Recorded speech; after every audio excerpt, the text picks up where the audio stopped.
This is the Lone Creator YouTube. We hope this video helps. In this video, I will explain how to use Webull paper trading options. First, open your Webull app and navigate to the paper trading section, usually found under the menu or More tab. This simulated environment allows you to practice trading options with virtual money, helping you understand market dynamics and test strategies without any financial risk. It's a fantastic way to build confidence before using real funds.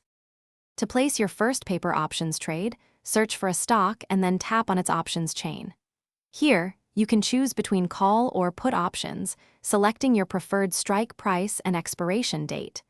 Once you've made your selection, enter the number of contracts you wish to trade and confirm the order.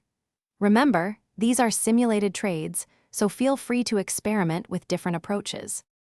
After placing trades, monitor their performance in your paper trading portfolio. You'll see real-time updates on your simulated profits and losses.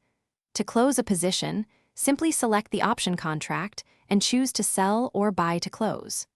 Regularly reviewing your paper trading history helps you identify what worked well and what didn't, allowing you to refine your options strategies over time. Once comfortable with basic options, explore more complex strategies like credit spreads or iron condors within paper trading. Webull offers various analytical tools and charts that can assist your decision-making process, helping you understand potential risks and rewards. Don't forget to check the description for a link to a book that can truly change how you think about money, as well as other great deals. Keep practicing, and you'll gain valuable experience for your trading journey. Thanks for watching. Consider subscribing if we helped you.